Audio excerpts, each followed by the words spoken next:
नमस्कार, AB star news देख रहे हैं आप और मैं हूं आपके साथ सोहन सिंह।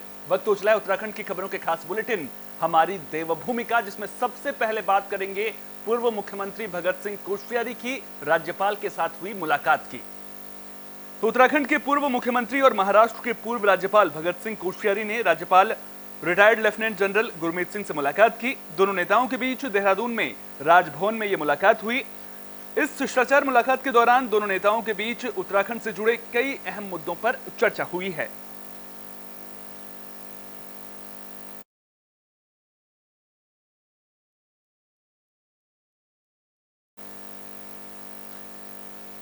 आम आदमी पार्टी ने निकाय चुनाव में हो रही देरी को लेकर के सवाल खड़े किए हैं। सरकार की कार्यशैली को लेकर सवाल उठाए हैं। आरोप लगाया है कि सरकार डर की वजह से निकाय चुनाव नहीं करवा रही है। तो आम आदमी पार्टी ने निकाय चुनाव में देरी को लेकर सरकार पर हमला बोला है। आम आदमी पार्टी का कहना है कि हार के डर से सरकार निकाय चुनाव लोकसभा चुनाव के बाद कराने की सोच रही है। पार्टी के प्रदेश प्रवक्ता रविंद्र सिंह आनंद ने देहरादून के मेयर सुनील उनियाल गामा को अपनी संपत्ति का ब्यौरा सार्वजनिक करने की भी मांग की। उन्होंने कहा कि देहरादून मेयर सुनील उनियाल गामा पर कई आरोप लगे हैं और वे हमेशा से विवादों में रहे हैं। उन्होंने सवाल पूछा कि एक चाउमीन बेचने वाला करोड़पति कैसे बन गया, इसकी जानकारी उन्हें प्रदेश की जनता को देनी चाहिए। रविंद्र आनंद ने कहा कि आम आदमी पार्टी मांग करती है कि मेयर अपनी संपत्ति और अपने बच्चों की संपत्ति का ब्यौरा सार्वजनिक करें।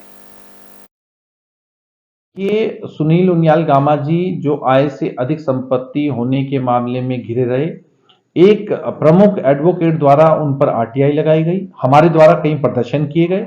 उसके बाद मेयर साहब ने मीडिया के सामने अपने दर्द को तो रखा कि कैसे मैंने चाउमीन और पान की दुकान लगा के करोड़ों रुपए कमाए, लेकिन उन्होंने जो करोड़ों रुपए कमाए उस संपत्ति का ब्यौरा ना तो आज तक जनता को रखा और ना ही मीडिया को दिया। हमारी ये मांग है, आम आदमी पार्टी ये मांग करती है कि सुनील उनियाल गामा मेयर साहब देहरादून के अपनी व अपने परिवार की संपत्ति को सार्वजनिक करते हुए जनता के। टिहरी गढ़वाल के गोसिल गांव में गुलदार की दहशत देखने को मिल रही थी, लेकिन अब गुलदार पिंजरे में फंस गया है।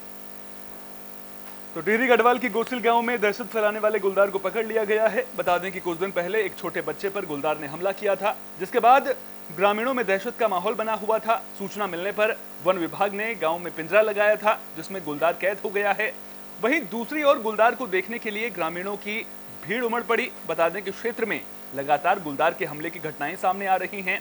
कभी पशुओं पर तो कभी इंसानों पर हमले की घटनाओं से दहशत का माहौल देखने को मिल रहा था, लेकिन अब गुलदार वन विभाग के पिंजरे में फंस गया है। माणिकनाथ राजी के अंतर्गत गोसिल गांव में एक गुलदार द्वारा 4 अक्टूबर शाम लगभग 5:45 बजे के आसपास एक घटना हुई थी, जहां पे एक बच्चे पर अटैक किया गया था।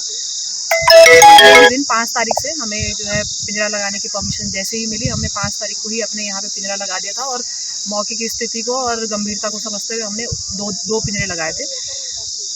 हमारी टीम 5 तारीख से लगातार 24 घंटे यहाँ पे गश्त कर रही थी। हमने अपना पूरा होमवर्क कि लेपर्ड का आइडेंटिफिकेशन हो, कौन लेपर्ड है, 1 लेपर्ड है, 2 है, मेल है, फीमेल है, जितना भी होमवर्क जो होना था वो सारा हमारी टीम यहाँ पे लगातार रह के कर रही थी। उच्च अधिकारियों द्वारा भी यहाँ पे जो है लगातार निरीक्षण किया जा रहा था कार्यों का।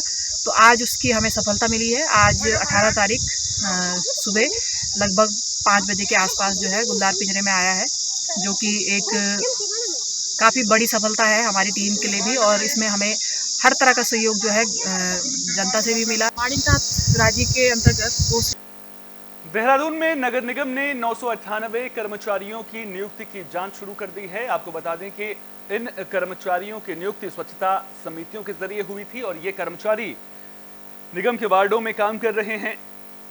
आपको बता दें कि 4.5 साल पहले नगर निगम ने वार्डवार इन कर्मियों को तैनात किया था। बता दें कि राष्ट्रीय सफाई कर्मचारी आयोग ने इन कर्मचारियों को नगद वेतन देने और पीएफ कटौती नहीं करने पर नगर निगम से विस्तृत रिपोर्ट मांगी थी। इस पर नगर निगम ने कर्मचारियों का रिकॉर्ड खंगालना शुरू कर दिया है। सफाई कर्मचारी हमारी जो स्वच्छता समितियां हैं वो पार्षदों के अंडर में हैं, और अब तो मुझे लगता है कि जांच का विषय कोई नहीं है, क्योंकि जितने भी कर्मचारी हैं उनको उनके खाते में पैसा जाता है, बैंक से जो है उनको भुगतान होता है। तो मुझे लगता है कि इस किस्म की दिक्कत नहीं, जांच हो रही है तो जांच होनी चाहिए, उससे जो है। जीएसटी विभाग ने बिल लाओ इनाम पाओ योजना शुरू की थी, जिसके विजेताओं को सम्मानित किया गया है। आपको बता दें कि योजना के तहत अप्रैल और मई के विजेताओं को पुरस्कार से सम्मानित किया गया है। मंत्री प्रेमचंद अग्रवाल ने विजेताओं को विभिन्न पुरस्कार जैसे स्मार्टफोन, स्मार्ट वॉच और एयरपॉड वितरित किए। कैबिनेट मंत्री डॉक्टर प्रेमचंद अग्रवाल ने कहा कि यहाँ आंकड़े दर्शाते हैं कि योजना को लेकर जनता में असीम उत्साह है और उनके द्वारा अधिकाधिक बिलों को अपलोड किया गया है। इस योजना के अंतर्गत पुरस्कार विजेता और पुरस्कार वितरण में पूरी तरह से पारदर्शिता रहे, इसलिए संपूर्ण प्रक्रिया में कोई मानवीय हस्तक्षेप नहीं रखा गया है। संपूर्ण कार्रवाई इलेक्ट्रॉनिक माध्यम से ही पूरी की जाती है।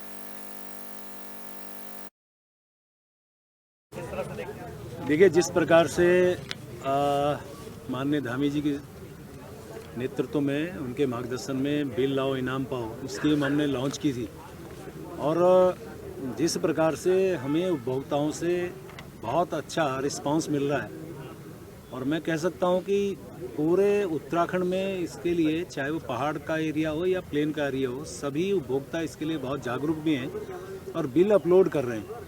मैं कह सकता हूं कि अगस्त तक अभी तक 47,134 उपभोक्ता रजिस्टर्ड हुए और 2,10,382 जो बिल हैं वो अभी तक अपलोड किए गए हैं, यानी कि अगस्त 23 तक के, और इनका जो बिलों का मूल्य है वो 42 करोड़ 60 लाख रुपए है।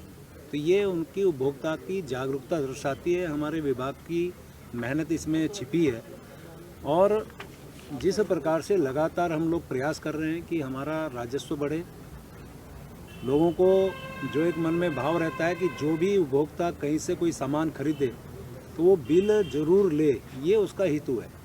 उसके आधार पे मैंने जैसे कहा कि 2,10,382 अभी तक बिल अपलोड हुए हैं और मैं उम्मीद कर रहा हूँ अभी ये स्कीम नवंबर तक है और उसके बाद जिस प्रकार से अभी मैं देख रहा था कि कुछ उपभोक्ताओं ने पहला बिल अपलोड किया, उसी में उनको टेलीफोन मिल गया, किसी को एयर बैंड मिला और किसी को स्मार्ट वॉच मिली। सभी उपभोक्ताओं में एक उत्साह की भाव से मैं देख रहा था, बड़ा उत्साह था लोगों में। हालांकि ये भी है कि थोड़ा सा हमने लेट दिया उनको इनाम, लेकिन सभी को इनाम मिलना है जितने अभी तक हमने ड्रॉ निकाले हैं। मैं बुलेटिन में बात बागेश्वर की भी कर लेते हैं, जहां प्रशासनिक आदेशों के साथ खड़िया खनन कार्य 15 अक्टूबर से खोल दिया गया है। मामले को लेकर डीएम ने जानकारी दी है। डीएम अनुराधा पाल ने कहा कि खनन प्रभावित क्षेत्रों में हो रही जनधन और सरकारी संपत्तियों के नुकसान की जिम्मेदारी खड़िया खनन मालिकों की होगी। साथ ही वृक्षारोपण पर विशेष फोकस किया जा रहा है, जिसका बरसात से पहले खनन मालिकों को खनन प्रभावित क्षेत्र में पौधारोपण करने के आदेश भी दिए गए थे। ऐसे में प्रशासन अपने आदेशों के तहत खनन प्रभावित क्षेत्र में पौधारोपण का निरीक्षण करेगा। साथ ही खनन प्रभावित क्षेत्र में सरकारी संपत्तियों के नुकसान के आकलन के लिए एक सर्वे भी कराया जाएगा। जी बिल्कुल, जो खनन क्षेत्र अभी शुरू हो गया है 15 तारीख से अप्लाई करने के लिए था कि हमारे खान को खोल दिया जाए, तो उसमें कुछ प्री कंडीशंस ये रखी गई थी क्योंकि खनन मालिकों ने ये बोला था कि हम बरसात में पेड़ पौधे लगा देंगे, जो उनका मैंडेट है पौधे लगाने का, तो उनको यही रिलैक्सेशन दिया था। बरसात के बाद अब हम एक बार दोबारा से चेक करेंगे कि कितने पेड़ पौधे सर्वाइव किए हैं, जो उनको मैंडेट था क्या उन्होंने पूरा किया है। जो पिलरबंदी की जानी थी वो पिलरबंदी उन्होंने की है या नहीं किया। इसके अलावा भी जो वहाँ पर सरकारी एसेट्स हैं, चाहे वो रोड हो, चाहे वो ग्रामीण रास्ते हो, चाहे गूल हो, चाहे पाइपलाइंस हो, जो प्राय सुनने में आता है कि खनन गतिविधि करते वक्त वो ध्वस्त हो जाती हैं, तो पहले ही एक सर्वे करा लिया जाएगा कि वहाँ पर क्या। एसटीएफ को बड़ी कामयाबी मिली है। एसटीएफ ने फर्जी दस्तावेज बनाने वाले गिरोह का खुलासा कर दिया है। आपको बता दें कि कुछ दिनों पहले जम्मू कश्मीर पुलिस ने रामबन जिले में 34 किलोग्राम हेरोइन के साथ एक नार्को आतंकी मॉड्यूल का भंडाफोड़ किया था। ऐसे में पुलिस पूछताछ में सामने आया था कि बरामद की गई कोकीन सीमा पार से लाई जा रही थी। पकड़े गए तस्करों द्वारा तलाशी नाकों पर चेकिंग से बचने के लिए फर्जी कागजात और फर्जी नंबर प्लेटों का इस्तेमाल किया गया था। फर्जी दस्तावेज बनाने वाले गिरोह के तार उत्तराखंड से जुड़े थे। जम्मू कश्मीर पुलिस ने इसकी जानकारी एसटीएफ उत्तराखंड को दी, जिसके बाद एसटीएफ ने जम्मू कश्मीर पुलिस के साथ एक ज्वाइंट ऑपरेशन शुरू किया। फर्जी दस्तावेज बनाने वाले 2 आरोपियों को धमसिंह नगर जिले से गिरफ्तार किया गया है। मामले पर जानकारी देते हुए एसटीएफ के एसएसपी आयुष अग्रवाल ने कहा कि आरोपी एक प्रिंटिंग प्रेस चलाते थे, जिसकी आड़ में वे फर्जी दस्तावेज बनाने का काम करते थे। देखिए, 2 तरह के इसमें है। एक तो इनामी अपराधी हैं अभी तक हम लोग पिछले 1 वर्ष में 50 इनामी अपराधियों को पकड़ चुके हैं, जिसमें कि 5-6 ऐसे भी 1 लाख से अधिक इनाम वाले भी हैं, कुछ 50,000 से अधिक इनाम वाले भी हैं। साथ ही जो टॉप 50 हमारे नोटोरियस क्रिमिनल्स हैं पूरे स्टेट के, उसमें अलग अलग तरह के लोग हैं, जो कुछ हैं जो कि एक्सटॉर्शन करते हैं, जेल से नेटवर्क संचालित करते हैं, तो ऐसे लोगों की मॉनिटरिंग भी की जा रही है। इनमें से अधिकांश लोग ऑलरेडी जेल में हैं, तो उनकी एक्टिविटीज़ पर नज़र रखी जा रही है। कुछ लोग जो बाहर हैं उनकी भी मॉनिटर किया जा रहा है, तो जिससे कि आगे कोई इस प्रकार की। हरिद्वार जिले के भगवानपुर से विधायक उमेश कुमार की सराहनीय पहल देखने को मिली है। दरअसल विधायक साहब अपने निजी खर्चे पर सड़क निर्माण करवा रहे हैं।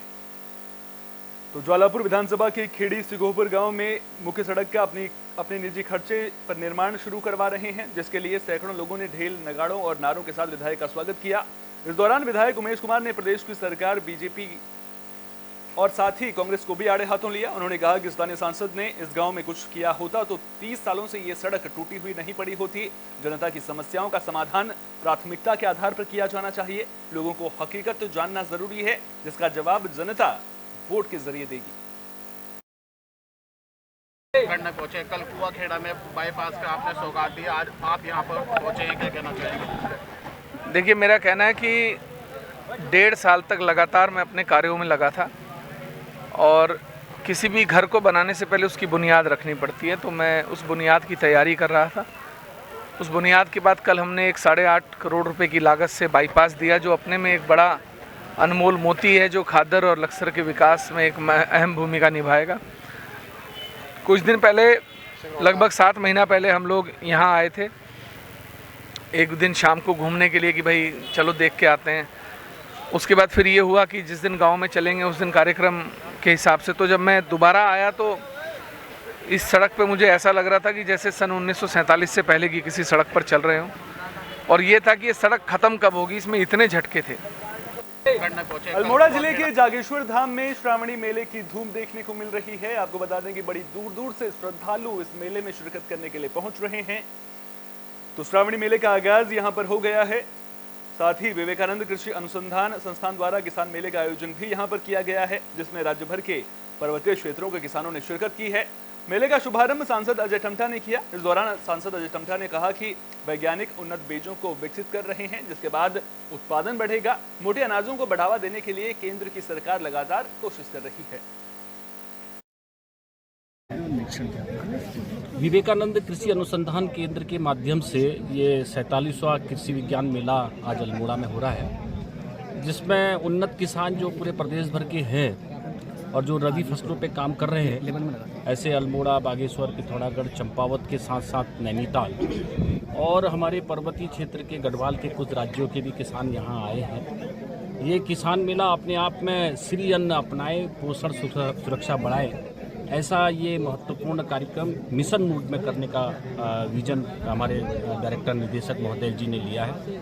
इस कार्यक्रम में हमारे नगर पालिका के अध्यक्ष जी, हमारे जिला अध्यक्ष जी और हमारे सभी साइंटिस्ट पूरे उत्तराखंड राज्य के, उनके संयुक्त प्रयास के माध्यम से जो हमारे किसान भाई और बहन हैं, उनको एक प्रकार की नई जागृति पैदा करना, जो कृषि क्षेत्र के अंतर्गत दिन प्रतिदिन हमारे वैज्ञानिकों के माध्यम से नए नए प्रयोग करके, नई नई डेवलपमेंट करके, चाहे वो सीड पे है, चाहे मिट्टी की गुणवत्ता पे है, चाहे उसके बने हुए प्रोडक्ट को वैल्यू एडिट करने का भी अपनाएं, उनके बने हुए चीज़ों को और हम आगे बढ़ाएं। और जिस को मैंने आप बुलेटिन के आखिर में बात उत्तराखंड क्रांति दल की भी कर लेते हैं। दरअसल उत्तराखंड क्रांति दल उत्तराखंड में अपने खोए जनाधार को तलाशने की कोशिश करती हुई नजर आ रही है।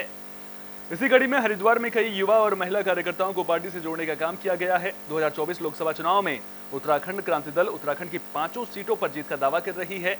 उत्तराखंड क्रांति दल का कहना है कि कांग्रेस और बीजेपी ने उत्तराखंड की जनता को छला है और विकास के नाम पर विनाश का काम किया गया है। अभी तक इन राष्ट्रीय पार्टियों ने हमारे उत्तराखंड का जो विकास तो नहीं हुआ पर विनाश हुआ है, लेकिन जो है अब की बार यूकेडी ने कमर कस ली है। इसीलिए हमारे यूकेडी में जो है युवा मातृशक्ति बड़े जोरों शोरों से हमारे यूकेडी में सदस्यता ग्रहण कर रहे हैं। उत्तराखंड क्रांति दल हमेशा व्यापारियों के साथ रही है, हरिद्वार की जनता के साथ रही है, और मैं हरिद्वार की जनता से पुनः एक बार आग्रह करूंगा कि वो यूकेडी का साथ दें और यूकेडी हमेशा उनके साथ कंधा से कंधा मिलाकर हमें। उत्तराखंड की खबरों के खास बुलेटिन हमारी देवभूमि में फिलहाल के लिए इतना ही। अपना बहुत बहुत ख्याल रखिए। देश और दुनिया की तमाम अहम खबरों के लिए देखते रहिए AB स्टार न्यूज।